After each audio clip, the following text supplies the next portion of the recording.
Akhirnya Pak, Bank Indonesia mangkas suku bunga acuan sebesar 25 basis poin.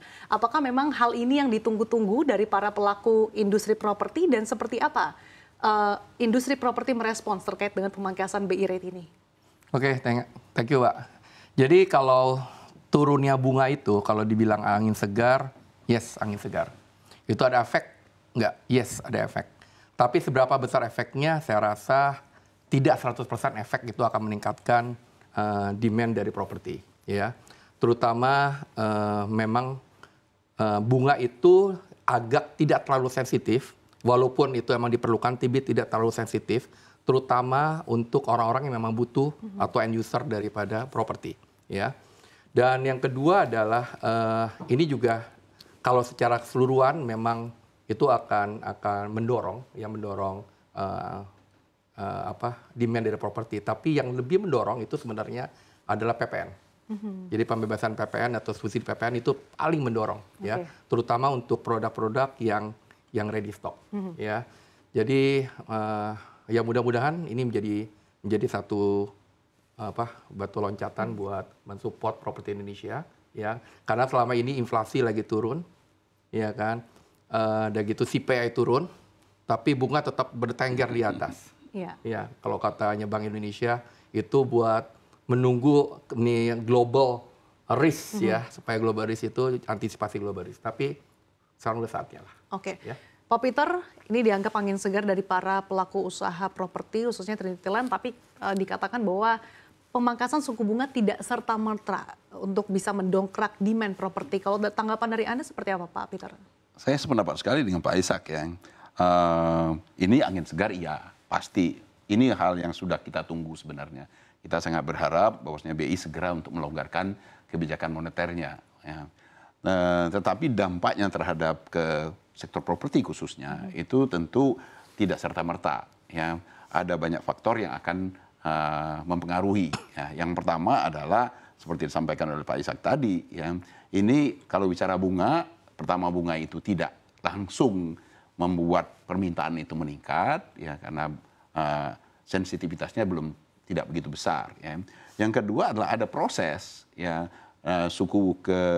penurunan suku bunga acuan BI rate itu ke suku bunga kredit itu ada proses, ada waktu, dan itu yang pertama. Jadi ada jeda waktu, dibutuhkan waktu proses. Biasanya untuk berapa bulan itu. sih Pak baru bisa terspill? Itu minimal itu 1 atau 2 triwulan. Ya, itu untuk dia sampai ke suku bunga kredit. Karena dia pertama kan dia akan mempengaruhi suku bunga jangka pendek dulu, pasar uang antar bank, kemudian suku bunga deposito, baru sampai ke suku bunga kredit. Ya.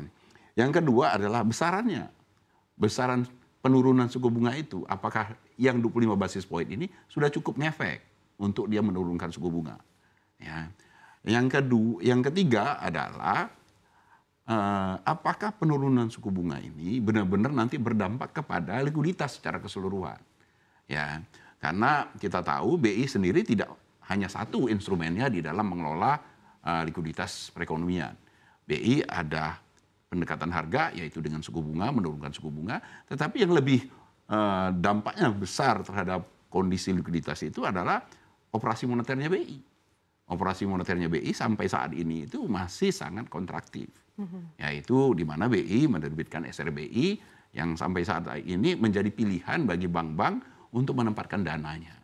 Jadi bagi bank, kondisi sekarang ini memang banknya ample likuiditasnya, dia tempatkan di BI, tempatkan di SBN, tetapi penempatan untuk ke kredit itu minim sekali. Ya, pilihan bagi bank di tengah kondisi yang sekarang ini adalah lebih baik menempatkannya di SRBI dengan bunga yang cukup tinggi di kisaran 7%, mendapatkan spread yang cukup tanpa risiko daripada dia menyalurkan kredit kepada nasabahnya. Nah, yang keempat, ini yang paling besar, dengan landscape yang seperti saya sampaikan tadi, maka kita tahu kondisi perekonomian kita ini sekarang permintaan sedang turun.